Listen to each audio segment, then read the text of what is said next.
Vivir para contarla, Gabriel García Márquez.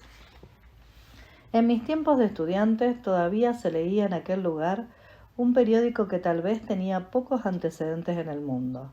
Era un tablero negro como el de las escuelas que se exhibía en el balcón del Espectador a las 12 del día y a las 5 de la tarde con las últimas noticias escritas con tiza. En esos momentos el paso de los tranvías se volvía difícil, si no imposible, por el estorbo de las muchedumbres que esperaban impacientes. Aquellos lectores callejeros tenían además la posibilidad de aplaudir con una ovación cerrada las noticias que les parecían buenas y de rechiflar o tirar piedras contra el tablero cuando no le gustaban.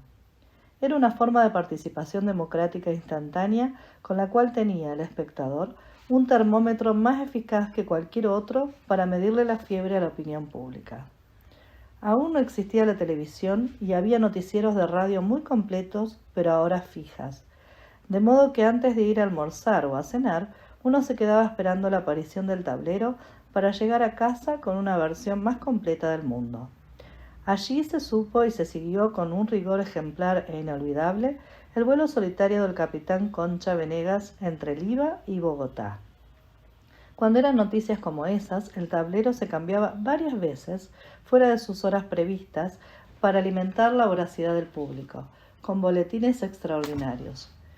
Ninguno de los lectores callejeros de aquel periódico único sabía que el inventor y esclavo de la idea se llamaba José Salgar, un redactor primíparo del Espectador a los 20 años, que llegó a ser un periodista de los grandes sin haber ido más allá de la escuela primaria. La institución distintiva de Bogotá eran los cafés del centro, en los que tarde o temprano confluía la vida de todo el país. Cada uno disfrutó en su momento de una especialidad, política, literaria, financiera, de modo que gran parte de la historia de Colombia en aquellos años tuvo alguna relación con ellos. Cada quien tenía su favorito como una señal infalible de su identidad. Escritores y políticos de la primera mitad del siglo, incluido algún presidente de la República, habían estudiado en los cafés de la calle 14 frente al Colegio del Rosario. El Windsor, que hizo su época de políticos famosos, era uno de los más perdurables y fue refugio del gran caricaturista Ricardo Rendón, que hizo allí su obra más grande, y años después se perforó el cráneo genial con un plomo de revólver en la trastienda de la Gran Vía.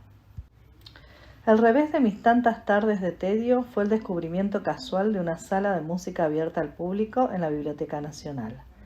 La convertí en mi refugio preferido para leer al amparo de los grandes compositores cuyas obras solicitábamos por escrito a una empleada encantadora.